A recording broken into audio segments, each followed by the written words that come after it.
They rose and looked about them. Northward the dale ran up into a glen of shadows between two great arms of the mountains, above which three white peaks were shining: Celebdul, Fanuidhol, Caradhras, the mountains of Moria. At the head of the glen a torrent flowed like a white lace over an endless ladder of short falls, and a mist of foam hung in the air about the mountain's feet.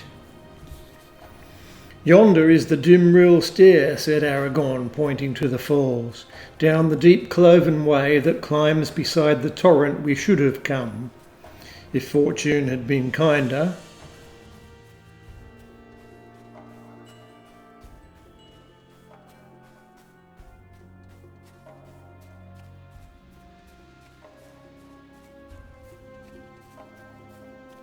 To the east the outflung arm of the mountains marched to a sudden end, and far lands could be descried beyond them, wide and vague.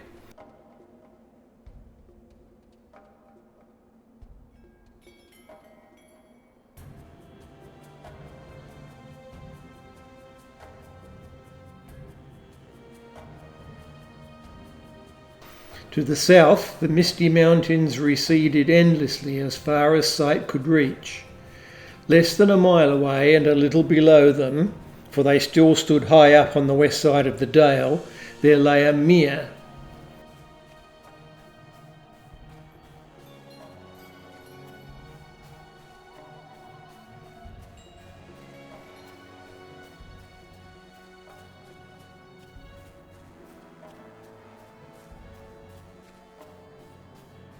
The company now went down the road from the gates.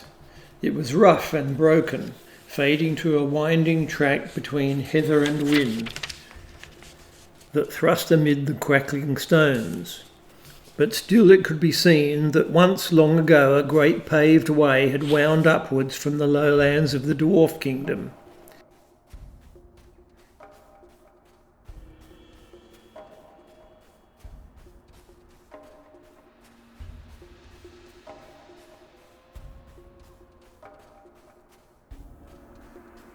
In places there were ruined works of stone beside the path, and mounds of green topped with slender birches or fir trees sighing in the wind. An eastward bend led them hard by the sward of Mirrormere, and there, not far from the roadside, stood a single column, broken at the top. "That is Durin's stone," cried Gimli.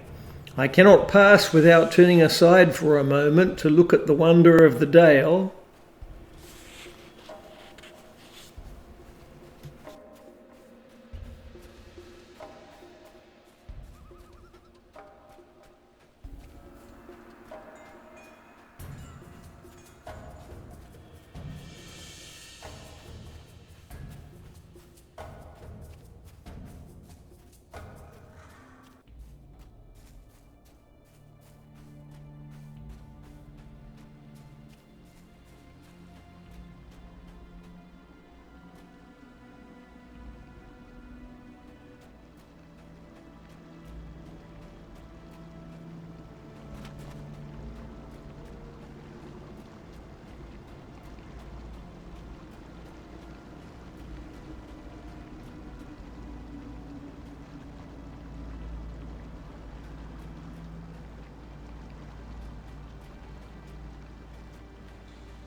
Some way below the mere they came on a deep well of water, clear as crystal, from which a freshet fell over a stone lip and ran glistening and gurgling down a steep rocky channel.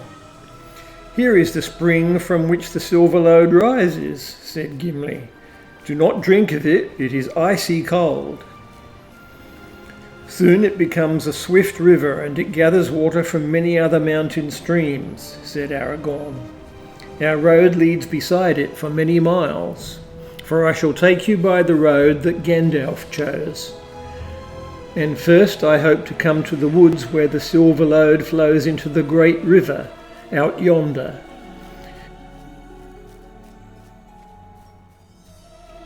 They had gone little more than a mile into the forest when they came upon another stream flowing down swiftly from the tree-clad slopes that climbed back westward towards the mountains. They heard it splashing over a fall away among the shadows on their right. Its dark, hurrying waters ran across the path before them and joined the Silver Lode in a swirl of dim pools among the roots of trees. "Here is Nimrodel," said Legolas.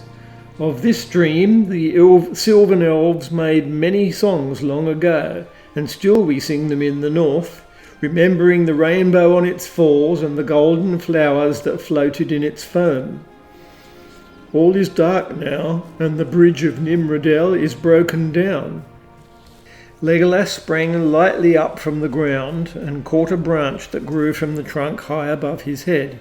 But even as he swung there for a moment, a voice spoke suddenly from the tree shadows above him. "Daro!" it said in commanding tone, and Legolas dropped back to earth in surprise and fear. Out of the shadows a ladder was let down. It was made of rope, silver grey and glimmering in the dark. And though it looked slender, it proved strong enough to bear many men. Legolas ran lightly up, and Frodo followed slowly. Behind came Sam, trying not to breathe loudly. The branches of the malorn tree grew out nearly straight from the trunk and then swept upward. But near the top, the main stem divided into a crown of many boughs, and among these they found that there had been built a wooden platform, or flet as such things were called in those days. The elves called it a talan. It was reached by a round hole in the centre through which the ladder passed.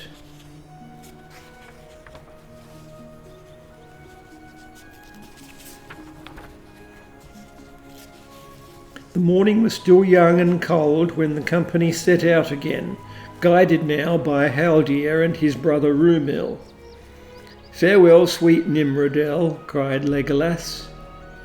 They went back to the path that still went on along the west side of the Silver Lode, and for some way they followed it southward. There were the prints of orc feet in the earth.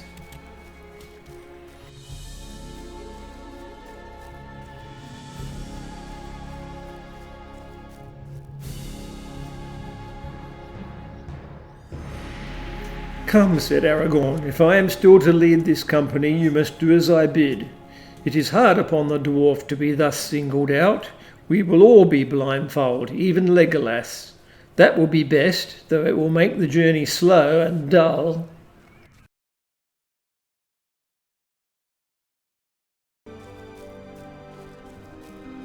When his eyes were in turn uncovered, Frodo looked up and caught his breath.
They were standing in an open space.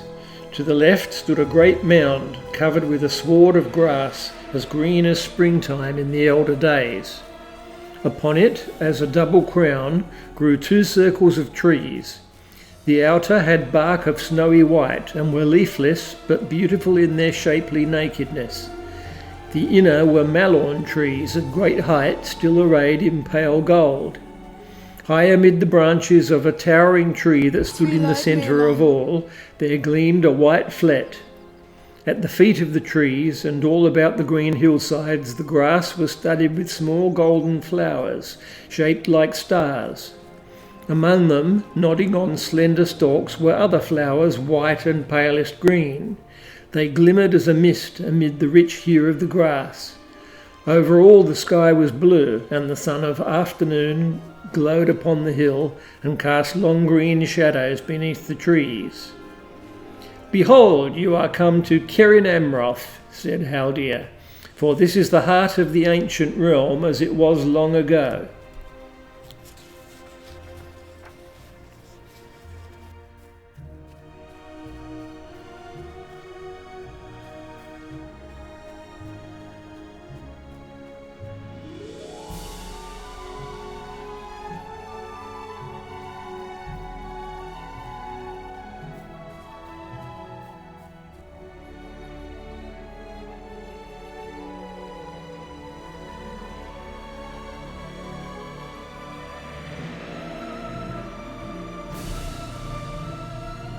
Frodo looked and saw, still at some distance, a hill of many mighty trees, or a city of green towers.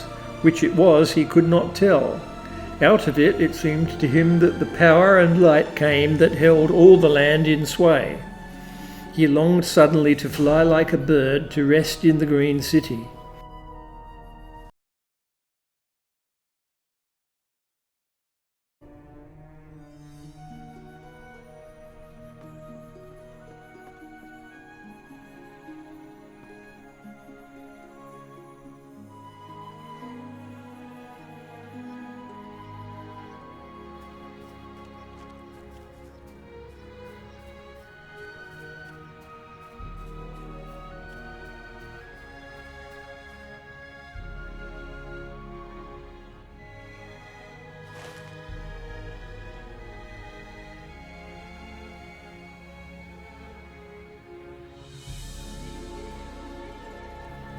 There was a wide treeless space before them, running in a great circle and bending away on either hand.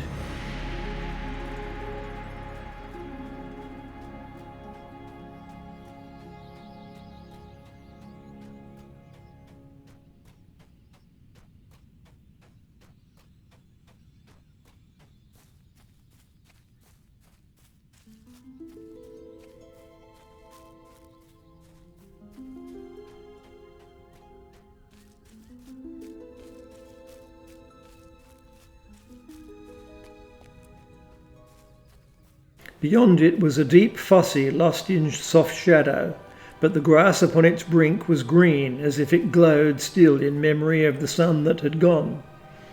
Upon the further side there rose to a great height a green wall encircling a green hill thronged with malorn trees, taller than any they had yet seen in all the land. Their height could not be guessed, but they stood up in the twilight like living towers. Haldir turned towards the company. "Welcome to Caras Galadhon," he said. "Here is the city of the Galadrim, where dwell the Lord Celeborn and Galadriel, the Lady of Lorien. But we cannot enter here, for the gates do not look northward. We must go round to the southern side, and the way is not short, for the city is great." There was a road paved with white stone running on the outer brink of the fosse. Along this they went westward, with the city ever climbing up like a green cloud upon their left.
Maid of Honor.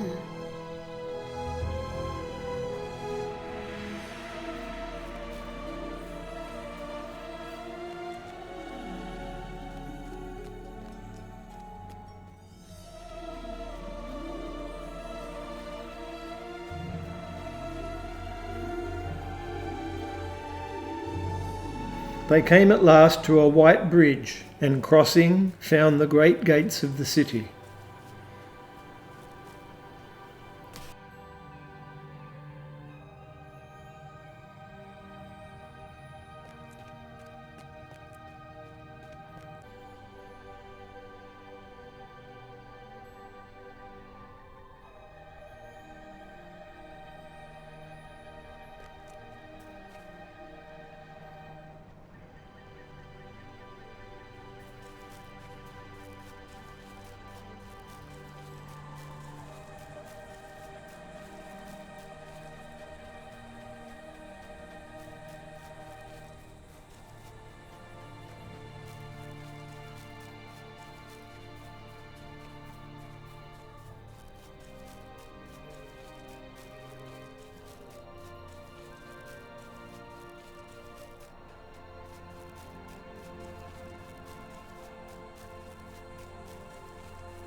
They went along many paths and climbed many stairs until they came to the high places and saw before them, amid a wide lawn, a fountain shimmering.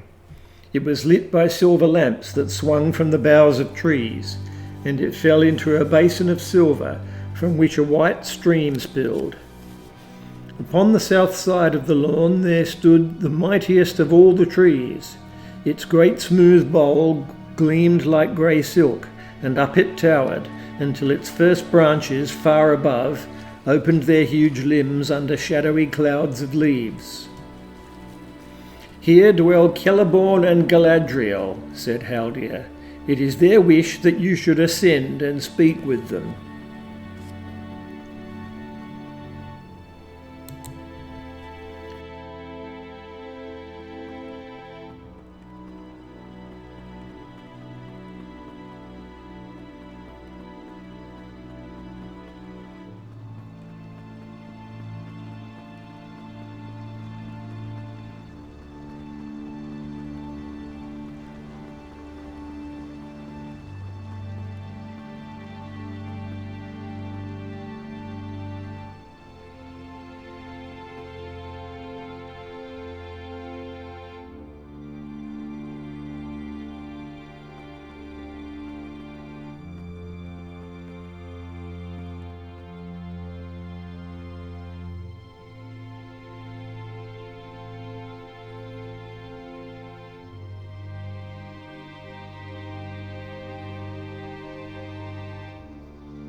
They saw, as if she came in answer to their words, the Lady Galadriel approaching.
Tall and white and fair, she walked beneath the trees. She spoke no word, but beckoned to them. Turning aside, she led them toward the southern slopes of the hill of Galadriel, and passing through a high green hedge, they came into an enclosed garden. No trees grew there, and it lay open to the sky.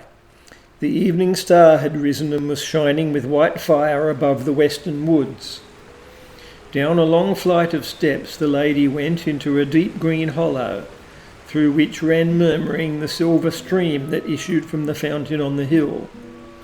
At the bottom, upon a low pedestal carved like a branching tree, stood a basin of silver, wide and shallow, and beside it stood a silver ewer.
At last Haldir led them down the southward slopes of the hill, and they came again to the great gate hung with lamps, and to the white bridge, and so they passed out and left the city of the elves.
Then they turned away from the paved road and took a path that went off into a deep thicket of malorn trees, and passed on, winding through rolling woodlands of silver shadow, leading them ever down, southwards and eastwards towards the shores of the river.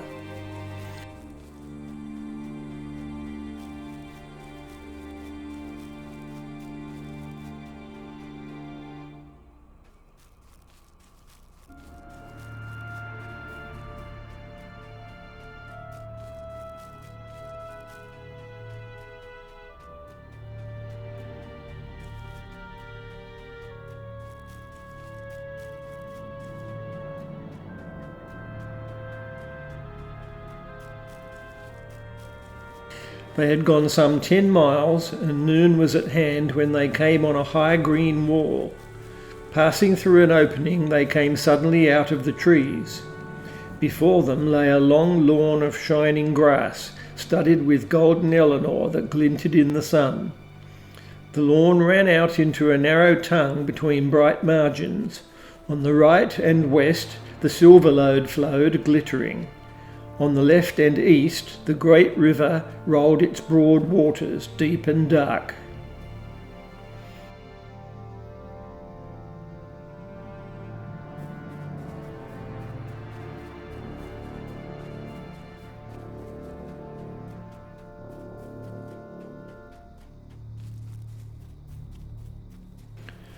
On the bank of the Silverlode, at some distance up from the meeting of the streams, there was a height of white stones and white wood.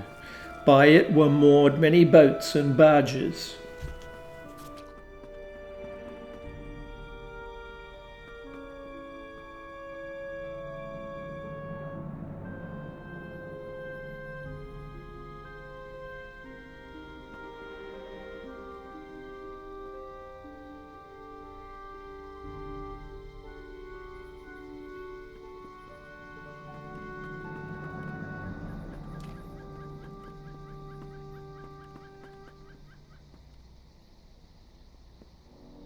All at last was made ready.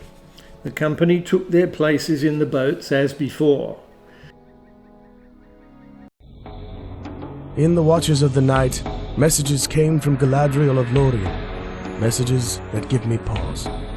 The company that set forth from Rivendell with 9 now departs with 8, bearing the gifts of the Lord and Lady. Their road takes them now down the waters of Anduin and beyond my sight.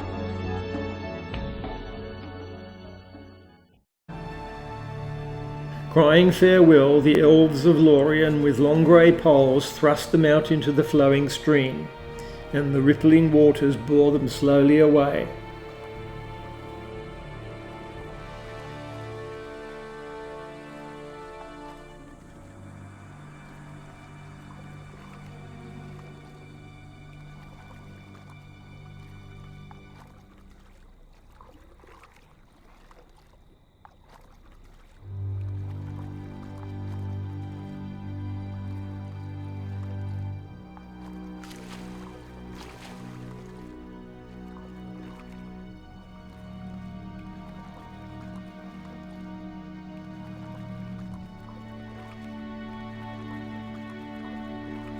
Even as they gazed, the Silverlode passed out into the currents of the great river, and their boats turned and began to speed southward. Suddenly the river swept round a bend, and the banks rose upon either side, and the light of Lorien was hidden.